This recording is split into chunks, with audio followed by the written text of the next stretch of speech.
Hi, and welcome to episode 11 of Tennis Volley Talk with Brian Danielson.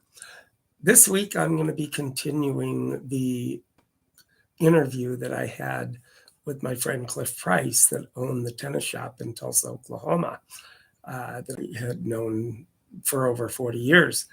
Last time I had it on, he had been talking about when he grew up and he was in Ada, Oklahoma, and then finally learned how to hit the tennis ball, and then learned that he had the opportunity to play with a lot better players back in that day. So he had the opportunity to be able to play with a lot better players at that time.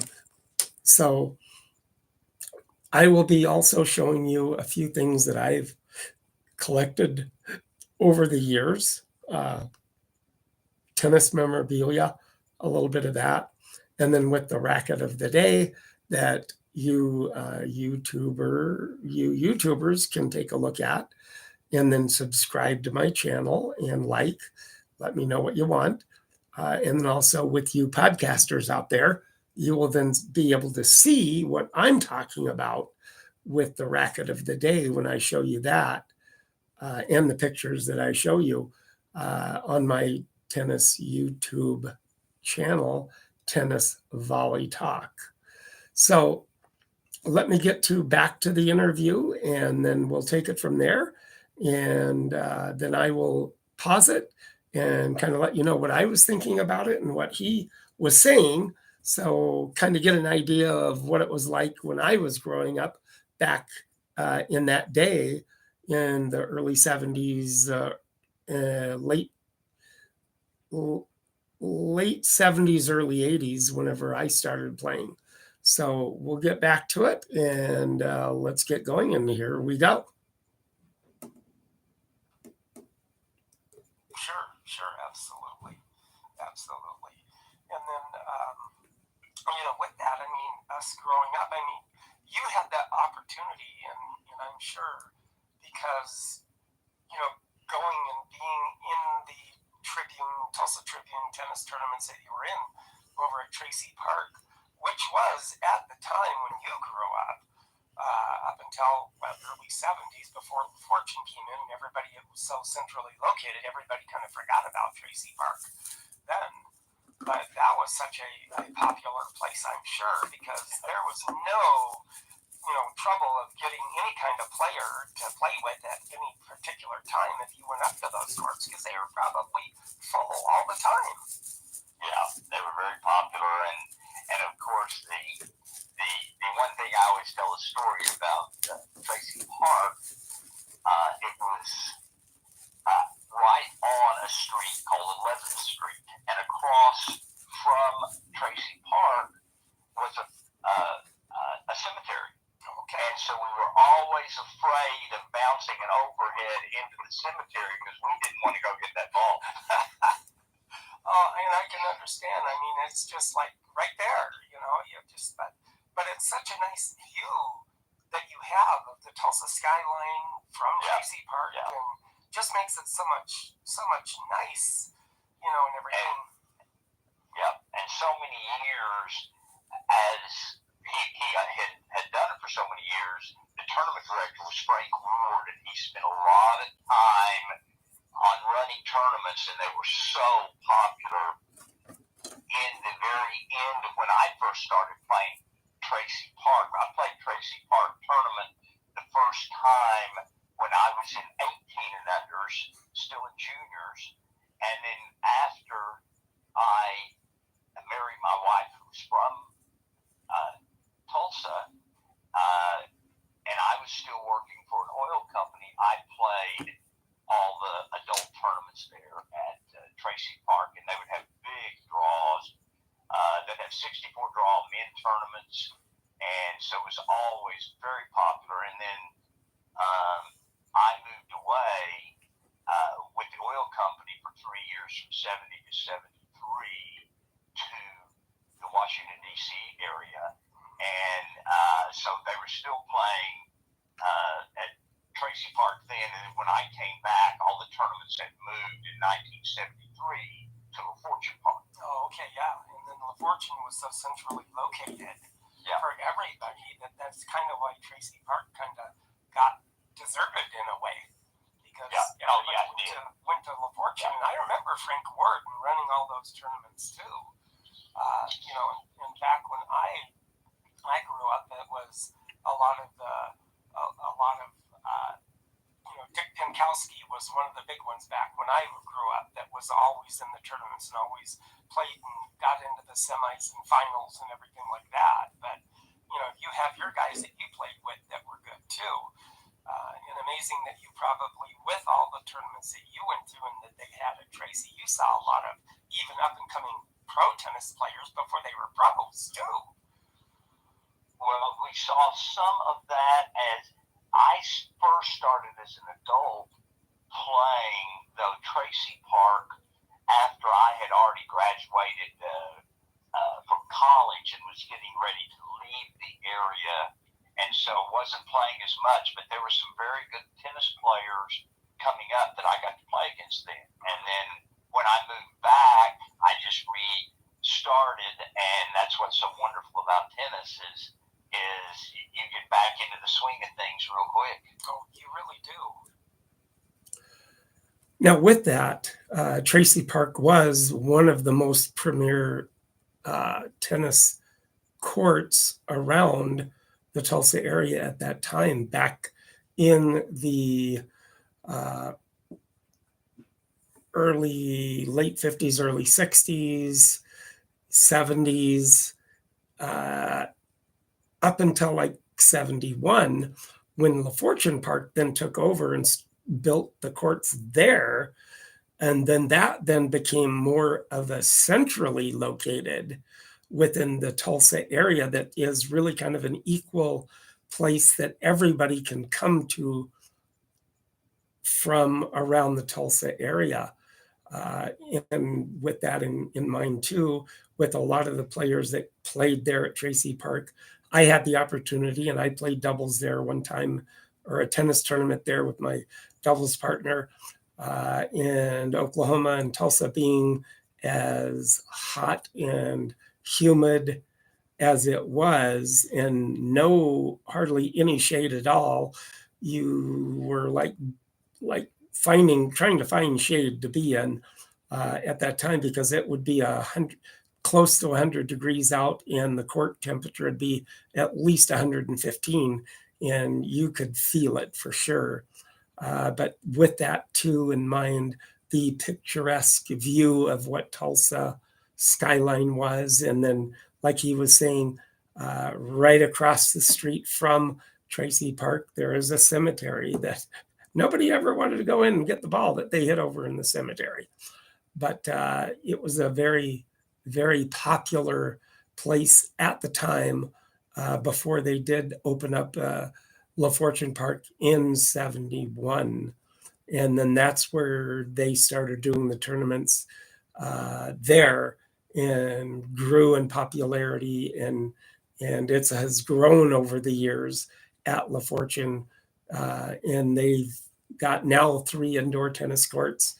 They plan to have, I think, 4 more, and then to make 6 more courts at La Fortune. So it's a growing tennis facility, and it's very reasonable priced whenever you go out there and play the game. So yeah, with that, it's a very good facility to play in right now at this time. And it is such a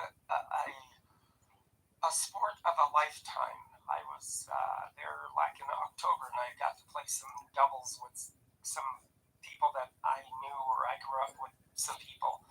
And one still I play with when he's available to go out and play. But I was hitting and playing doubles with one guy that was 84 and a half years old, and he still had some game to him too. Absolutely. As we get older, we just don't move very well. I still remember playing a tennis tournament in Austin, Texas, many years ago, and it would have probably been, I would have been playing in the age group 60 and over. Mm-hmm.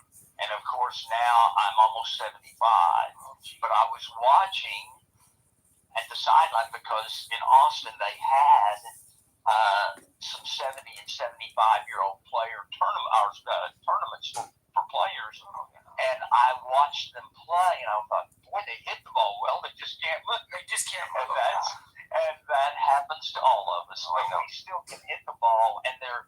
It was fun to watch them play. Oh yeah, but the drop shot's the killer. Those guys. It is the killer. Yep. But with that too, it's just the realm of that of then you going to in the oil business and being gone for a few years.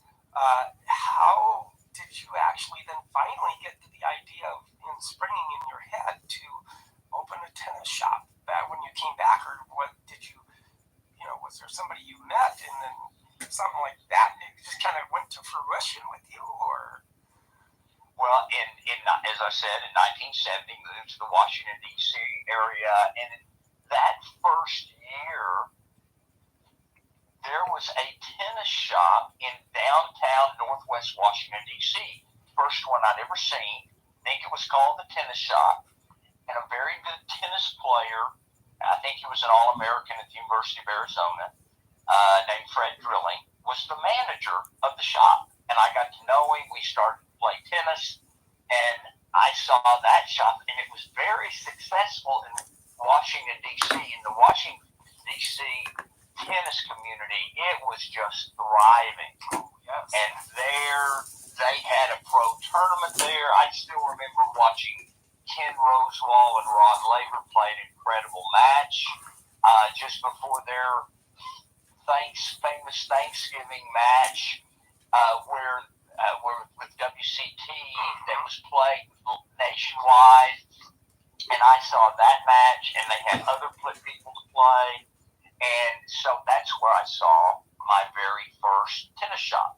Okay. My wife and I started talking about it.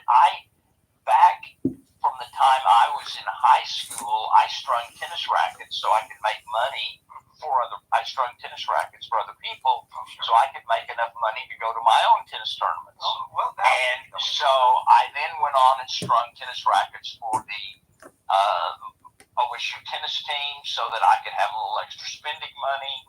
And so I always had that to keep me going. And so I had the background a little bit for something in tennis. And then when we started seeing a tennis shop in there, we even thought of a possibility of opening a tennis shop in Washington, D.C., but we wanted to move back. We loved Washington, but we wanted to move back to Tulsa.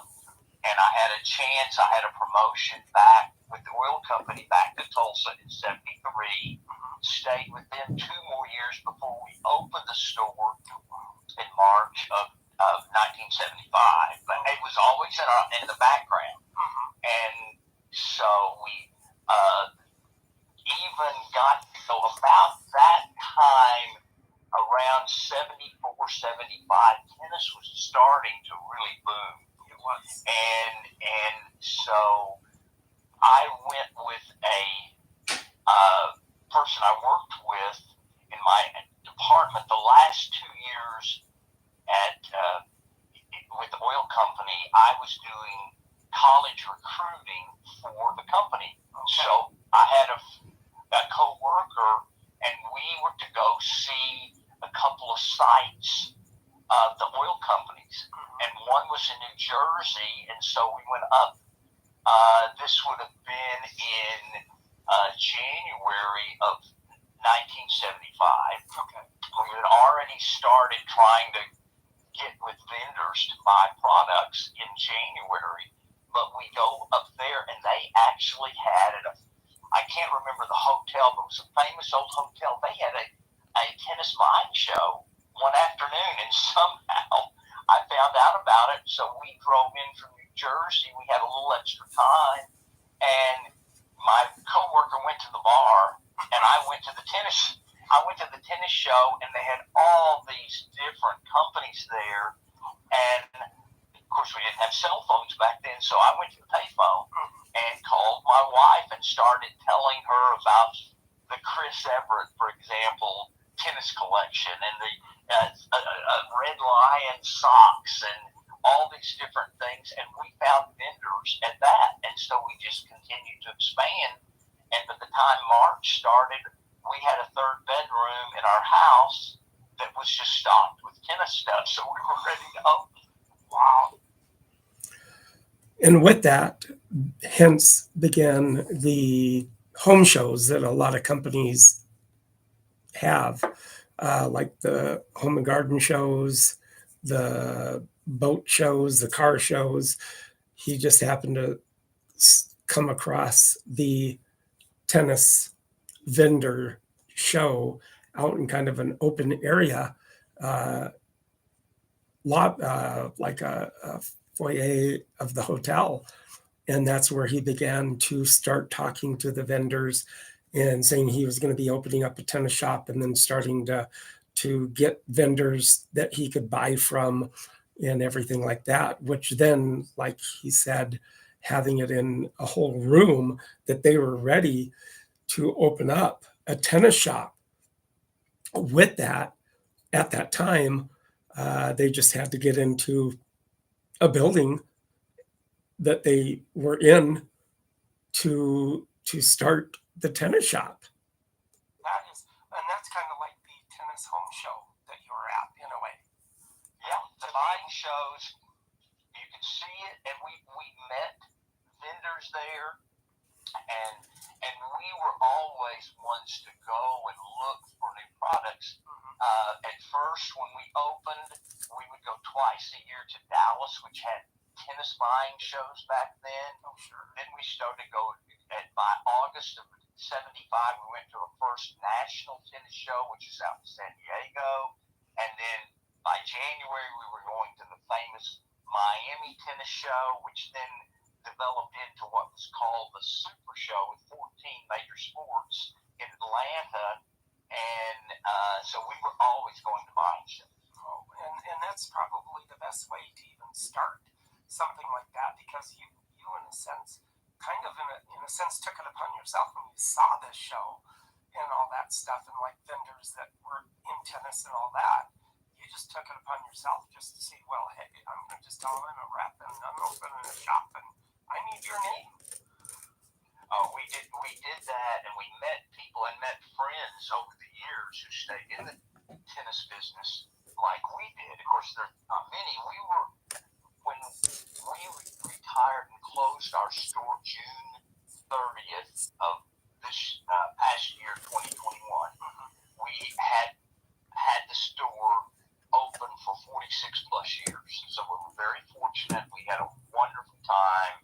And as I said, I never worked a day in my life because I got to do tennis. Well, of course. And my wife did all the hard work. She did the accounting, and we both did the sales. And so it was a family affair. The kids grew up, and our daughter at age 14 started stringing tennis rackets for us, and she was always excellent. And she went on and went to Oklahoma State and got her undergraduate and MBA and strung for the OSU women's tennis team.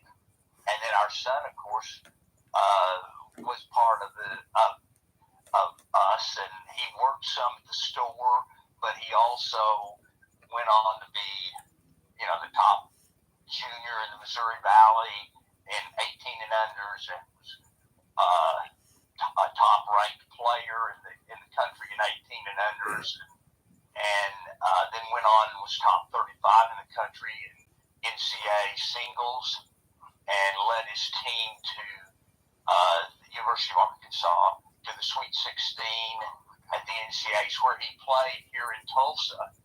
And so he was well known. People still ask, well, how's Nathan doing? Yeah. And of course, most of them know that Mackenzie was stringing their tennis rackets, yeah, so they will always ask about her. And she was a good high school player. Oh, yeah. So we all took part in it, and I joined during 1980, joined the teaching pro organization called USPTA, which was the largest teaching pro organization. And I basically, at that time, joined it so I could go play the tournaments at the national convention.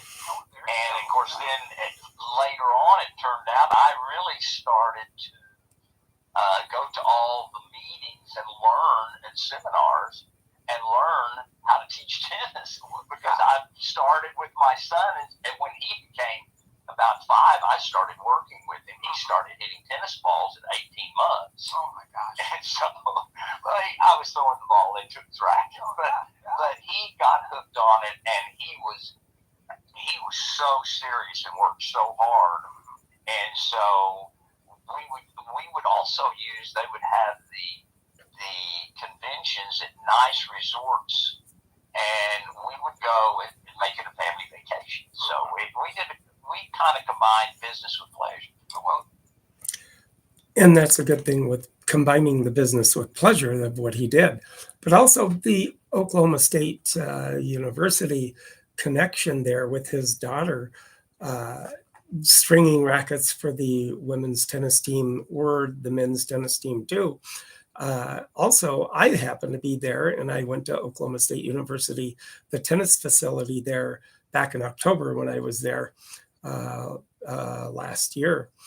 And what I ended up doing is I went to go see and watch for the whole day women's tennis regionals from all over the U.S.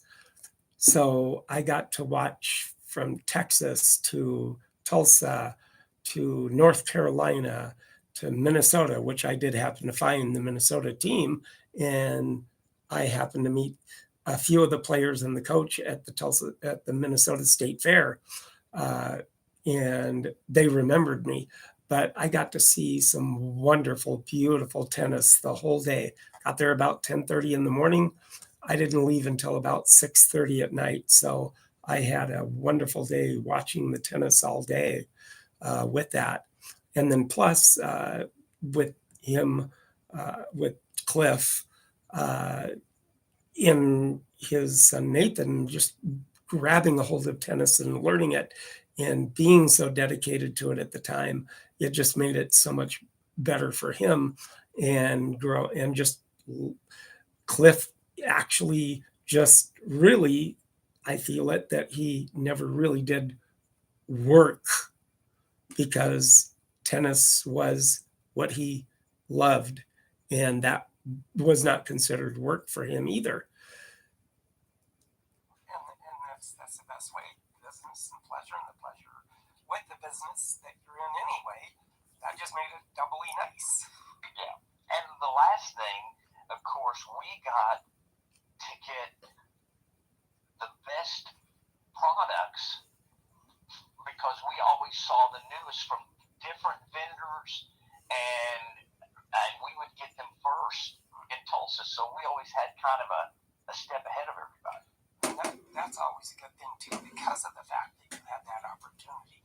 You're probably one of the few that actually being from Tulsa and having one of the better tennis shops in Tulsa at the time that everybody really kind of congregated to. Because I think I remember coming in there buying a few, clothes, shorts, shirts, headbands, wristbands, and some maybe a racket or two back then. And also, I got, with your stringing too, you were kind of cut in with Jay Steiger that also strung tennis rackets. He'd promised back in the day that he'd string them in one day, and you could come back and pick it up the next day. Well, and since I had the experience as a stringer, I did string early on, but then we started training stringers to string for us, and we've had over the years just some excellent stringers.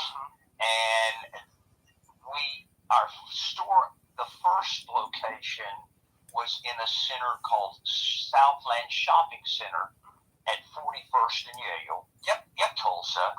And it was a very popular shopping center.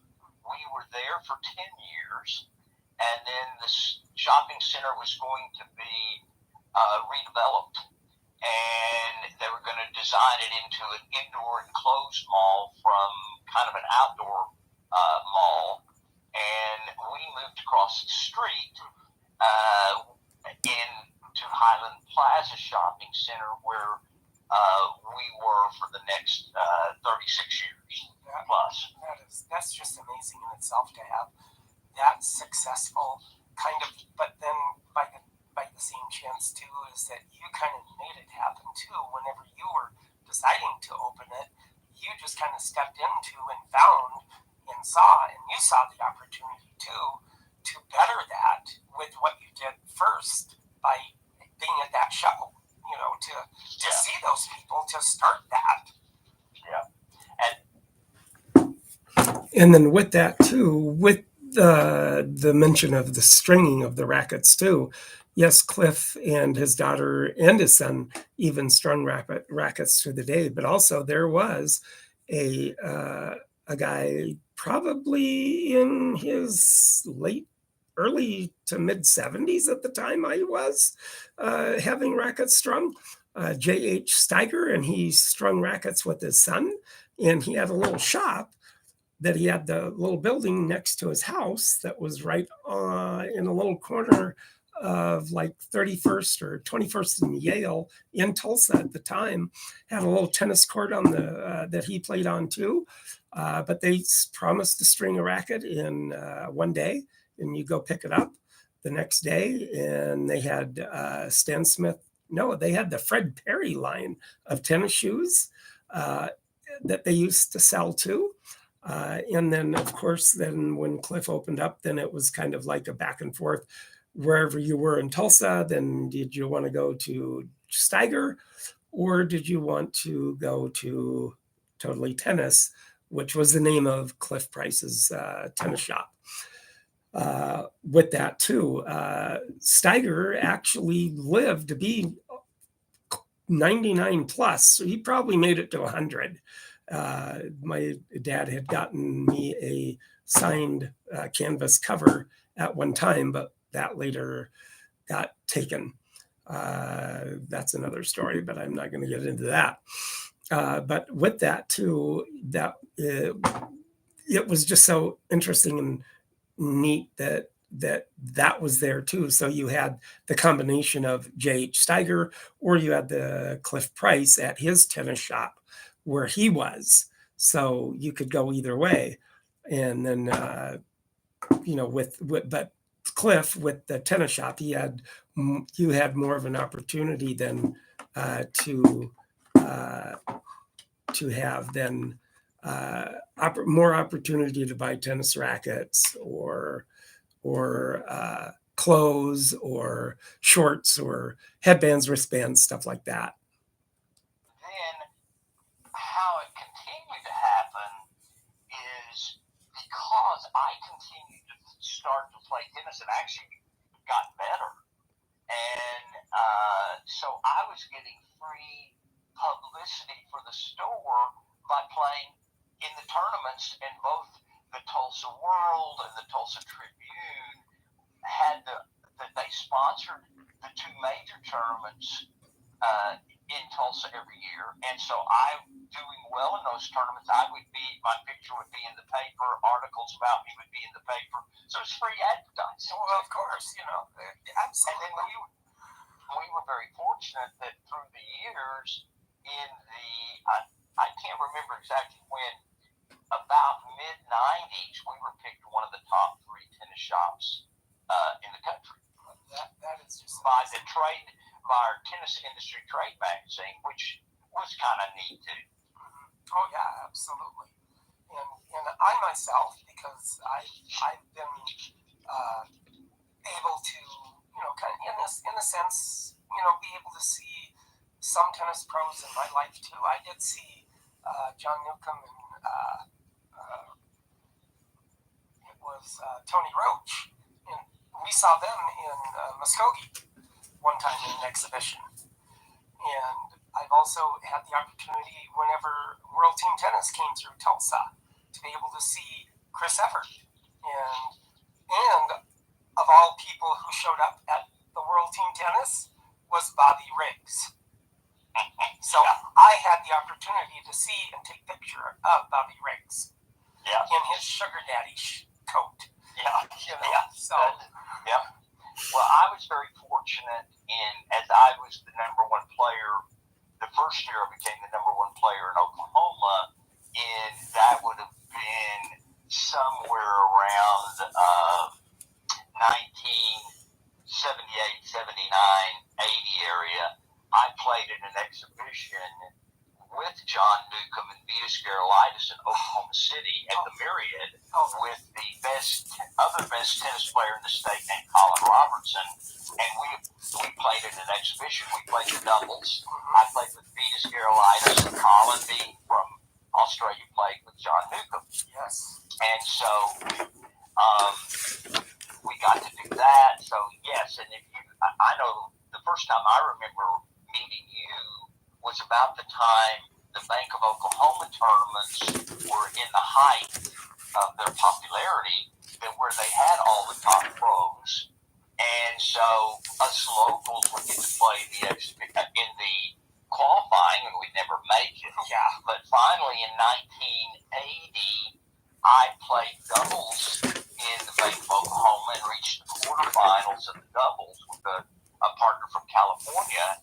And so, yes, Shadow Mountain Racquet Club and a guy named Jack Timer did a wonderful job of promoting tennis in Tulsa, and they had this incredible tournament, and we got players that we should not have ever been able to get for a lot less money. So it was a wonderful time in tennis in Tulsa, and again, we were able to be part of it. Oh, absolutely, we were, and I just lived just like a few blocks away from Shadow Mountain at the time with my parents, but I'd walk over there when the tournament was going on, and even before the tournament started, I would go there and go on in and be able to watch them all practice, and not even have to pay anything because they'd be practicing before the tournament. And, well, and I would get to do the same thing, and I would get to, if I wasn't practicing for the qualifying, I would be warming some of the players up over the time. So I got to do that. But they had not only did they promote the men's, in those days it was called the Grand Prix event, and then it became an invitational, but they also promoted, they had a women's WTA, it was called Virginia Slims back then. And they had one of those tournaments. They also later on had a men's, what they called the seniors tournament in July, but it was Cliff Drysdale, Ken Rosewall, Cliff Ritchie, Alex Omega, and I would get to either warm them up or play sets against them, and I was still in the men's, but I still remember playing Alex Omega, who was a Wimbledon champion. Oh my gosh. And he was at the time about in his 50s, and we were in July, and Oklahoma heat, it was about 100 degrees, and he had come from Southern California, and we played all afternoon, 2 sets. I think there were 2 tiebreakers, and it was wonderful. Oh, absolutely, and I wish I would have known about those guys being there, because I definitely would have been there too.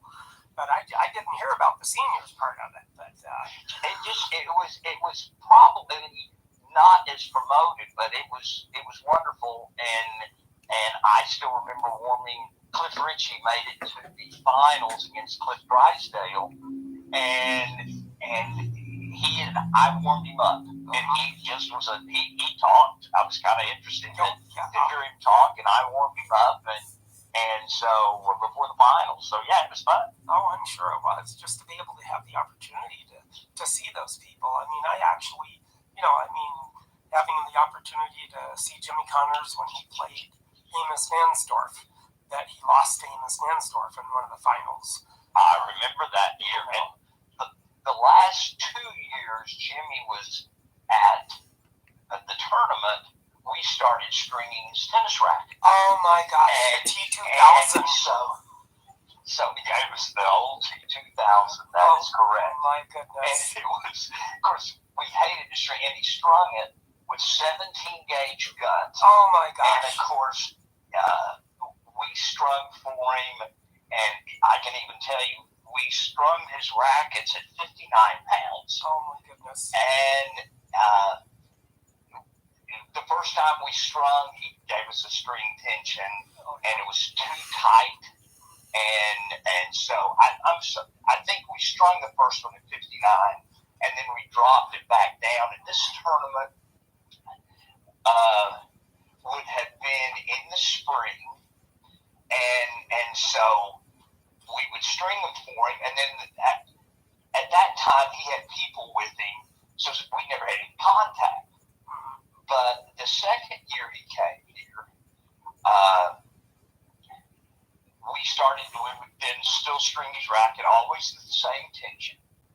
And my son was about 6 at the time, and so I would bring my son every time with him to deliver the rackets because he was by himself by that time. He did not have an entourage. And with that too, the Bank of Oklahoma tennis tournament, that lasted for about 10 years. With several pros, and at first, like, it started out with an ATP tournament, full draw, with tennis pros that probably Tulsa really never even thought about having. And Connor's playing in that tournament also for many years with that. Also, the premier tennis umpire at the time, Frank Hammond, he was there, and he called Connor's matches during the years. And I had the opportunity to be able to see Connor's play and Eddie Dibbs play. I saw John Lloyd. I saw Tim and Tom Gullickson play. And I also saw Stan Smith, Bob Lutz, Dick Stockton.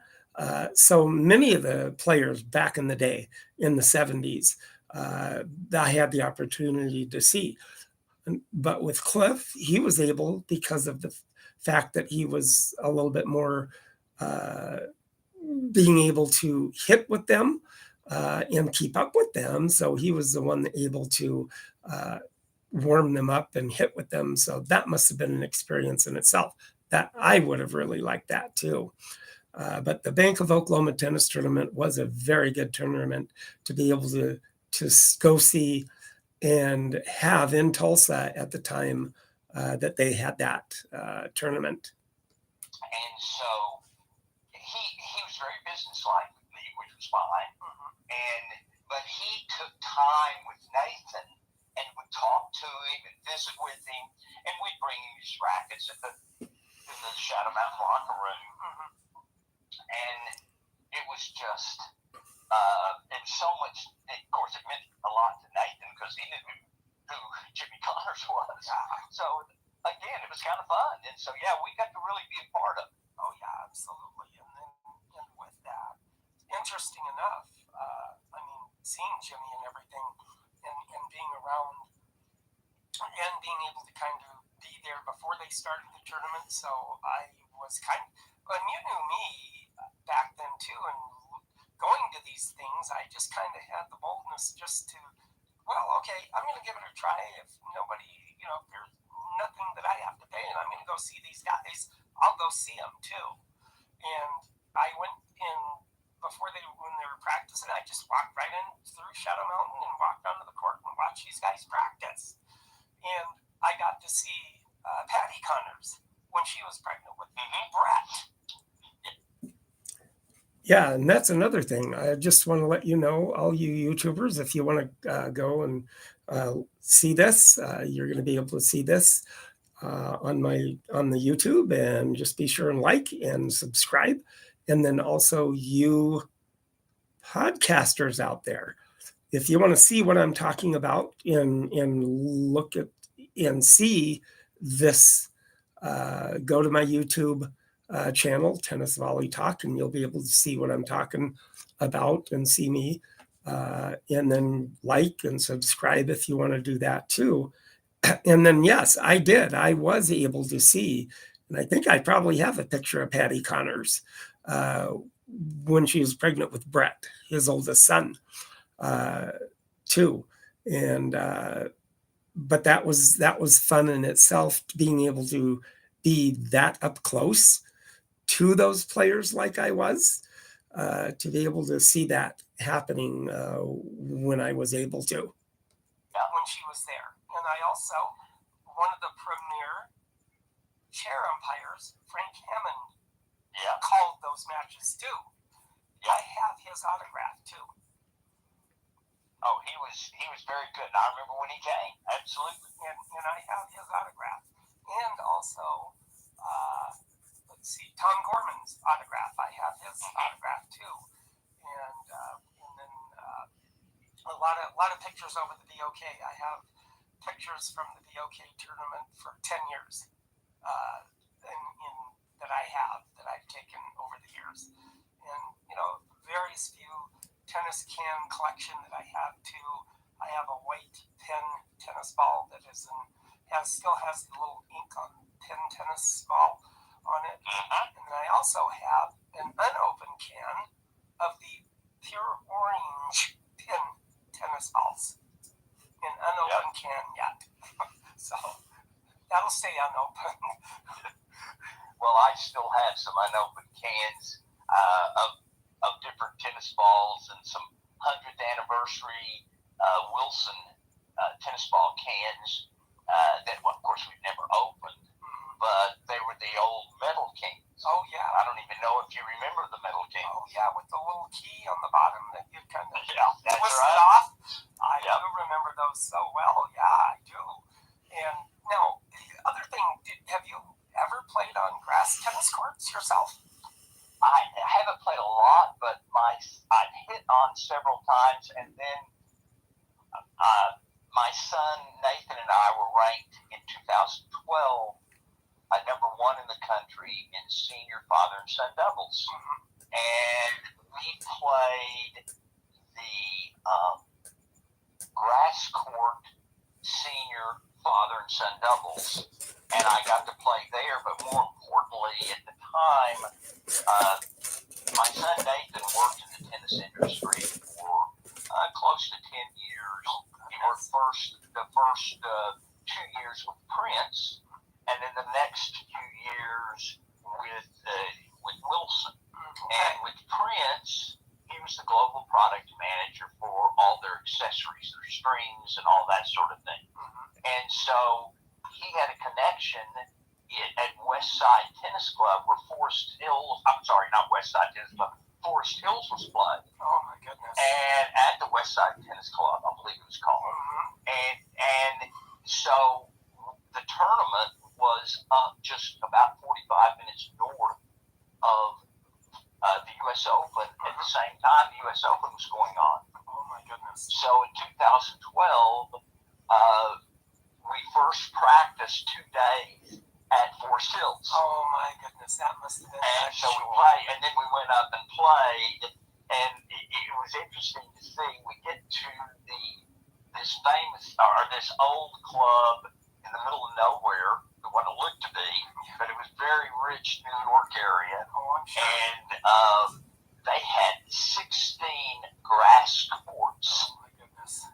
And so we played there, but then we got to practice right there at Forest Hills, and it was incredible. Oh, I'm sure it was. And myself, I got my first opportunity to play on grass tennis courts was in Baker City, Oregon. And it was one of 4 grass tennis courts that the guy had been up in British Columbia and saw some, and he goes, I can do that. And so he built 2 tennis courts, and later on he built 2 more. So I had an opportunity to play on real grass too. And then just last August, after a local tennis tournament here that is a very well-known tournament through here, I was able to go to Charles City, Iowa to play on one of the only grass tennis courts in Iowa. So not very far, about 2 hours and 45 minutes away, that I had the opportunity again to play on real grass tennis court. and it was just a joy. And this guy has it set up like Wimbledon looks, with a great picket fence around it, the little trellis as you walk in. Now all he needs to do is have somebody make him the sign of the Wimbledon saying above it, if you can treat imposter and treat the two the same, however that saying goes. Yeah, I remember. Yeah. Then that would be a fitting thing to have over that little trellis then too. But it was a wonderful experience to be able to play on grass. It's just great. Well, I was going to mention, since you mentioned grass, one of the other benefits that we had at our store at Total Tennis was we won some national sales contests. Okay. Sure. And so we won in 1983 with Yonex tennis rackets. We won a sales contest to Japan. Oh my goodness. For a week. And then in 1986, we won with Yamaha tennis rackets. We won a national sales contest to Wimbledon for the first time. That was something. And of course, we didn't get to play at Wimbledon, but we got to play on the grass at the Queen's Club one afternoon. But we got to be there at Wimbledon, and it was incredible. But then we also had other sales contests. We won a trip with Head to Austria and got to ski at a resort called Lech, Austria, and that would have been in the probably early 90s. And then we also, I'll give you, that was in 91, and we won multiple trips to the U.S. Open, Dunlop. We won a trip and got to watch Steffi Graf win her Grand Slam. And so we got to do that, had multiple trips around the Wimbledon. Nike sent us to Wimbledon in 2000, where we got to fly over from New York Kennedy to London Heathrow in the Concorde. That must have been an experience in itself. Oh, it was a true rocket ship. Oh, yeah, sure. So yes, tennis has been very good to us. Well, of course it has. I mean, and that's just the wonderful thing about it is, and tennis with me too, and still being my age, that I am still getting out and still playing singles, even though I think I'm as fast as I used to be, but I'm not. But I've been playing with some of the young bucks in a little mixer that they have at the local tennis courts here, and it's really actually improved my game in certain aspects to hit with the big boys.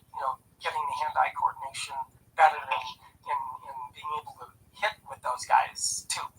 So. Well, I still like to play, and I would normally during the spring, summer, and fall, I will hit about 3 times a week, where I may drill a couple of days, and then I'll play sets with a friend, singles, about once a week, and I love it. I still love it, and I still enjoy playing. And as I said, in May I'll be 75, but I still like to compete. Oh, absolutely, I do too. And last time when I was there in, it was March. I think it was March of 2021. I actually ran into a guy at La Fortune, and his name's Kevin, but he used to be almost on the British tennis team, right, that toured around Britain, and he's from Britain, and he lives there in Tulsa too. And I was able to connect with him, and I'm gonna probably try to get an interview with him too later on. That he knows somebody that's in Cincinnati. He said that owns a tennis club that does celebrity tennis get-togethers and stuff. So something else to do that way also within that. But he actually gave me a Wilson Wimbledon Eclipse racket that his sponsor had given him, and he had many that he didn't play with anymore, but he gave me one of those rackets. So that was kind of an experience. Yeah. So, And with that too, having Cliff being able to travel so many different places, the only place that I ever traveled was London, and then I was able to go and find Wimbledon, and I saw the museum. It was right after the Federer Nadal match in 2008, so they were still cleaning up the courts at that time, so I was unable to go see the courts or tour the courts, but I still found Wimbledon, walked across the hedge, the green hedge that people see in the long lines, and there it is. But that was also an experience in itself to be able to find Wimbledon and take the tube and go and find Wimbledon. That was really an experience in itself too. but no, it just, I just, appreciate the aspect and learning more about your tennis life and how you began within Tulsa tennis, and appreciate it very much being able to talk and have you on with me on Tennis Volley Talk, Cliff. You're more than welcome, and I enjoyed it too. Thanks, Brian. All right. Well, thank you so much. And whenever I'm back in Tulsa, I'll give you a call and let you know I'm in. Thank you. All right. Thank you so much. Bye-bye. Bye. And thus concluded the second part of the interviews. Sorry, it did last a little bit longer than I thought it would, but still, you kind of gained a lot of knowledge of what he went through and what he did through his life in tennis and how good it was to him, and then opening his tennis shop and everything like that. But like I said, all you YouTubers, if you want to subscribe and like, go to my you're watching it and subscribe and like. You podcasters, if you want to see me on YouTube, then go to my YouTube channel, Tennis Volley Talk, subscribe and like. Now, also here for today, also the tennis racket of the day, which actually happens to be a Wilson tennis racket of all things. And it's called the Finalist Wilson racket. Now, here are these strings, the ribbons here.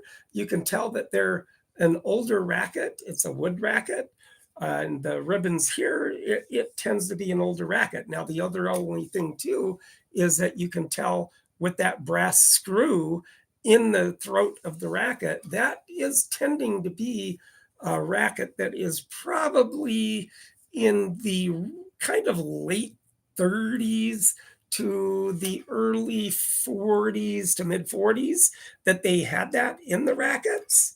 And so that's what they call the Wilson Finalist. They had a lot of, in some of them, they're sponsored and would have the endorsement of like one of the pros, like a Don Budge, and then Don Budge had some of the ones that were called the Finalist, Wilson Finalist, Don Budge autograph. But I do have a few of those too, and I will be showing those as a racket of the day. So you YouTubers, subscribe, like my channel, and you podcasters, if you want to take a look at the racket of the day and what I'm talking about, you can definitely go to my tennis YouTube channel, Tennis Volley Talk on YouTube, and subscribe and like. Now, with this is a Wilson tennis racket. Wilson actually was open, or it was established by a Canadian-born Thomas Wilson, and established his company in 1914. He would have envisioned it. He did not really envision that it would become the gold standard of the game of tennis for many decades, which it did for many decades. It was once a fledgling meatpacking company before company based in Chicago. Wilson remaining a powerful brand in tennis. Many over the years, tennis pros used Wilson to win many tournaments over the years and win championships. Wilson operated as president for 35 years, making it one of the 50 largest industrial corporations in the America. The American businessman proved to be successful in the branding of the processed meat products in the America's Meat Institute before creating the empire of the Wilson Sporting Goods industry. In 1950s, Wilson joined forces to create the Jack Kramer autograph racket that turned out to be one of the top-selling rackets of that era. Wilson passed in 1958. His tennis brand kept developing, and in 1967, the company introduced the first steel racket, the T2000, which Jimmy Connors made popular at the time. Pros such as Roger Federer, Billie Jean King used the Wilson tennis racket also to win tournaments in that respect. So that's really kind of a little bit of the knowledge of the Wilson company, the tennis racket of the day. And like I said, if you podcasters want to take a look at what I'm talking about with the racket of the day and see the YouTube channel, feel free to go there, subscribe, like, let me know comments, what you might want to see. And you YouTubers, you have it. So again, everybody, if you're not out playing already, get out there, start playing when the weather's comparable to play, and enjoy the rest of the week. And everybody have a great day. Thank you.